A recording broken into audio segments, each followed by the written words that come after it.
Opinion Russia-India on shaky grounds. Why India needs to become truly independent. Russia is one of India's longest-serving partners.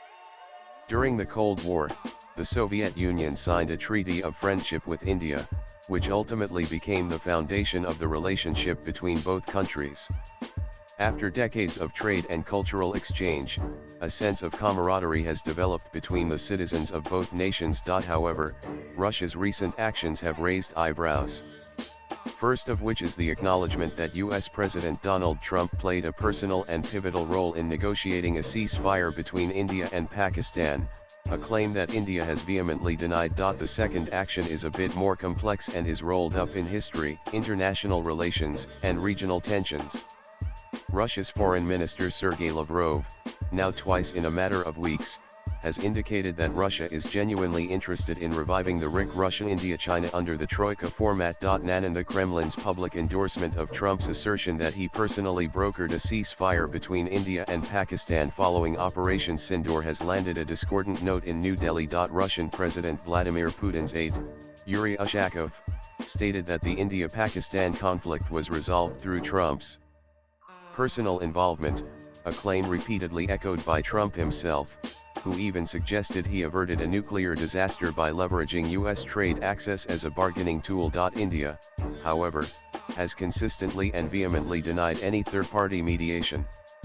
External Affairs Minister S. Jaishankar firmly rejected these claims, clarifying that the cessation of hostilities on May 10 occurred through direct communication via a hotline, initiated by the Pakistani army. Similarly, Shaky Tharoor, leading an all-party delegation to the US, unequivocally stated that India had never particularly wanted to ask anyone to mediate, stressing that mediation implies an equivalence between parties, which India rejects between a state fostering terrorism and a multi-party democracy exercising its right to self-defense. Russia's alignment with a narrative that undermines India's sovereignty and strategic autonomy on such a sensitive security matter casts a shadow over their long-standing partnership.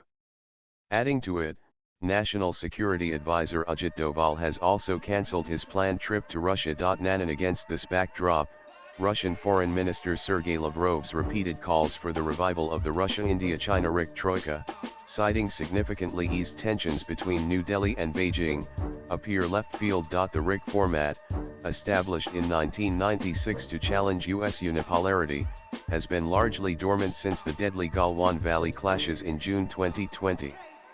Russia perceives its revival as a step towards a multipolar architecture and pan-Eurasian processes. Lavrov has expressed that Russia has a genuine interest in resuming ministerial-level meetings, asserting that an understanding has been reached between India and China on how to ease the situation on the border. Nanan Lavrov's assessment of eased tensions, however, stands in stark contrast to India's ground reality. India's Army Chief, General Upendra Dwivedi, recently affirmed that border tensions persist, with a degree of standoff remaining and India maintaining its troop deployments along the line of actual control, which indicates a clear lack of trust for China. And he has been proven right. China's actions during the recent India-Pakistan conflict exposed a chilling dimension of the China-Pakistan nexus.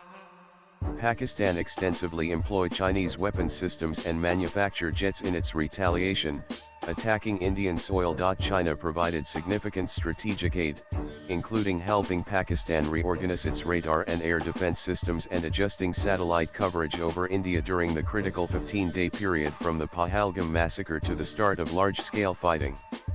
This level of logistical and intelligence support is akin to being an accessory to a murder. It has led to a deep erosion of trust in India, cementing a two-front situation in its strategic planning. Furthermore, China continues its territorial assertiveness with claims over Arunachal Pradesh and renaming 27 places as recently as May 2025, a move India calls preposterous and an attempt to alter undeniable reality. In addition, Beijing's consistent blocking of India's proposals at the UN Security Council to ban Pakistan-based terrorists implicated in major attacks against India, including the Pahalgam terror attack and 2611, further highlights its deep-seated strategic alignment with India's primary adversary. For India, China's actions during the conflict, despite recent limited diplomatic thaws, underscore a paradoxical reality where attempts at normalization are undermined by a deep-seated strategic alignment with a terror state, fundamentally rendering any genuine cooperation impossible and solidifying the relationship as one of strategic rivalry. India's foreign policy has long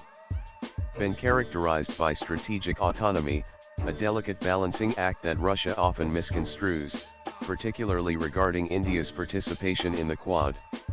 While Russia's Foreign Minister Lavrov has alleged that the US and Quad are coercing India into anti-China military operations, India maintains that Quad is a diplomatic partnership for maritime security and a free and open Indo-Pacific, not a military alliance targeting China.